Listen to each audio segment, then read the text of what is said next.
Hello students, welcome to my YouTube channel Sushma Raj Gupta.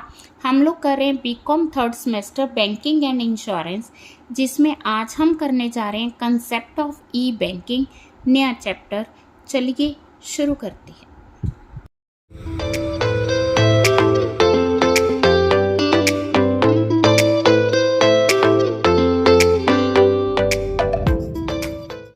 जैसा कि हम जानते हैं, जो बैंकिंग सेक्टर है किसी भी इकॉनमी में, बैंकिंग सेक्टर का बहुत इम्पॉर्टेंट रोल है।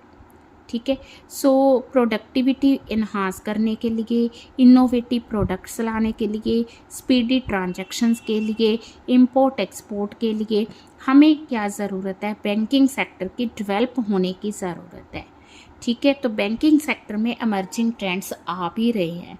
कौन कौन से इमर्जिंग ट्रेंड है? जैसे ई बैंकिंग हो गया, मोबाइल बैंकिंग हो गया, electronic fund transfer, core banking, internet banking, cheque truncation system. ठीक है। तो आज का हमारा टॉपिक है ई बैंकिंग। ई बैंकिंग का मतलब है इलेक्ट्रॉनिकली कैश को ट्रांसफ़र करना या डिजिटल मनी ट्रांसफ़र करना, डिजिटल कैश को ट्रांसफ़र करना। इसके लिए हमें कंप्यूटर नेटवर्क, इंटरनेट और डिजिटल स्टोर वैल्यू सिस्टम की ज़रूरत पड़ती है। ई बैंकिंग प्रोवाइड करने का मेन मकसद कस्टमर को घर पे ही सारी बैंकिंग सर्विसेज प्रोवाइड करना है। इसमें जो ट्रांसफ़र ऑफ फंड्स होता है वो मतलब 24 आवर्स 7 डेज़ 365 मीन्स पूरे साल में उनको हर टाइम ये फैसिलिटीज़ अवेलेबल होती है। इसके लिए हमें फ़िज़िकली एक्सचेंज ऑफ मनी की ज़रूरत नहीं है। जितनी भी ट्रांजैक्शंस है यूजिंग इंटरनेट वो की जाती हैं। ठीक है। अब ई बैंकिंग के लिए कौन कौन से चैनल्स हैं? तो सबसे पहले आ गया सेंट्रलाइज्ड बैंकिंग सॉल्यूशन। ठीक है। Centralised banking solution inter branch networking और डाटा शेयरिंग प्लेटफॉर्म है, जिससे हम लोग जो है इंडिया की किसी भी सिटी से अपने अकाउंट्स में ऑपरेट कर सकते हैं। हम मनी डिपॉजिट करवा सकते हैं, विड्रॉल कर सकते हैं। पहले क्या होता था कि जैसे हम एक पर्टिकुलर एरिया में बैठे हैं, वहाँ पे जिस बैंक से हमने अकाउंट ओपन किया है सिर्फ वहीं पे ट्रांजैक्शंस कर सकते थे। अब मैंने जो है फॉर एग्ज़ाम्पल एसबीआई में अकाउंट ओपन किया है तो एसबीआई की उस पर्टिकुलर ब्रांच के साथ ही डील कर सकती थी।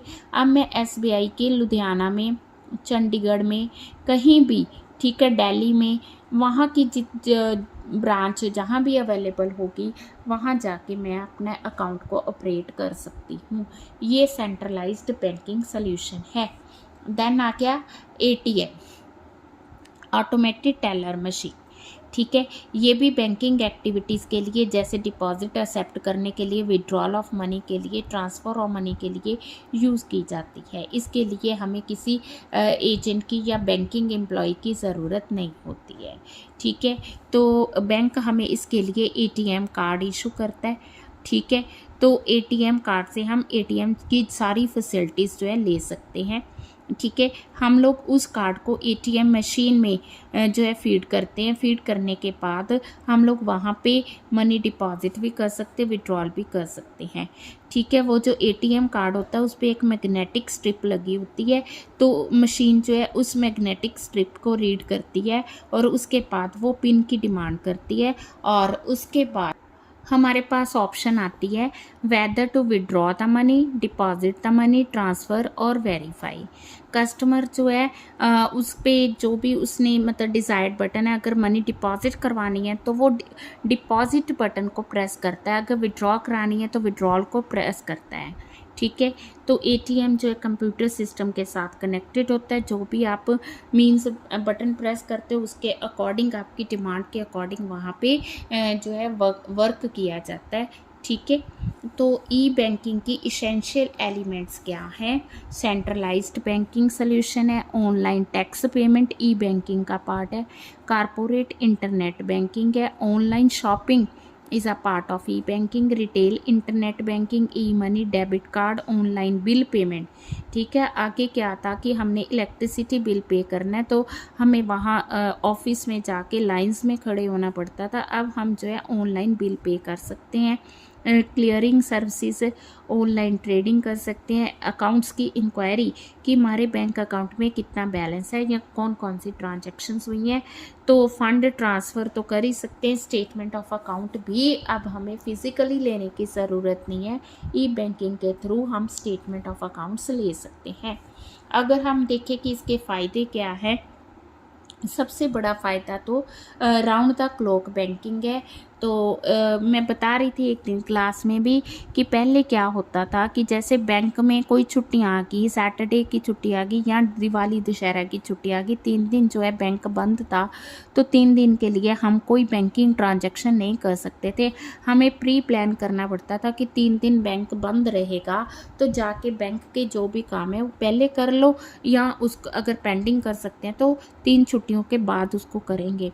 बट अब जो मेन एडवांटेज ई बैंकिंग का आया वो यही आया है, राउंड द क्लॉक बैंकिंग, कि हम 24 घंटे जो है बैंकिंग की जो सर्विसेज ले सकते हैं।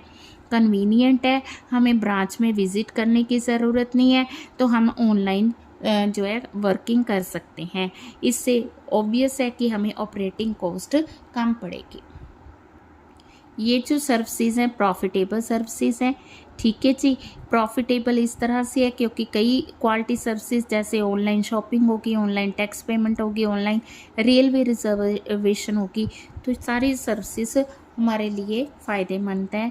और सर्विसेज क्वालिटी सर्विसेज है मींस ई बैंकिंग में सारा रिकॉर्ड होता है, कल को कोई मना नहीं कर सकता, और स्पीड बैंकिंग तो है ही है। अब इसमें ऑब्स्टेकल्स क्या हैं? जब हमने ई बैंकिंग शुरू करनी है तो स्टार्टअप इसका बहुत कॉस्टली है, हर कोई ये स्टार्ट नहीं कर सकता, इसके लिए हमें इंटरनेट की ज़रूरत होती है, ठीक है जी।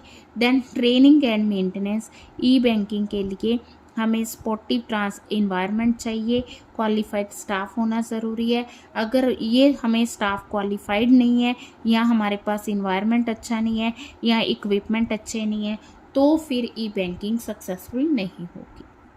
अगर हमारे पास प्रोफेशनल्स अच्छे नहीं हैं, वेब डेवलपर्स नहीं हैं, तो भी ई बैंकिंग सक्सेसफुल नहीं होगी, ठीक है। इसके अलावा सिक्योरिटी की कई प्रॉब्लम्स आती हैं, ठीक है। कई बार इंफॉर्मेशन जो डिस्टॉर्ट होने का डर रहता है। देन रेस्ट्रिक्टेड है, अभी सब लोग इसको नहीं यूज़ कर पा रहे हैं। ई बैंकिंग के मॉडल्स में आ गया कंप्लीट सेंट्रलाइज्ड सॉल्यूशन आ गया, क्लस्टर अप्रोच आ गई, ठीक है। High tech bank within bank, ठीक है। बैंक में हाईटेक बैंक का होना ज़रूरी है ई बैंकिंग को सक्सेसफुल बनाने के लिए। आज की वीडियो में हमने सिर्फ ई बैंकिंग कंसेप्ट ही करना है, नेक्स्ट वीडियो में हम मोबाइल बैंकिंग करेंगे।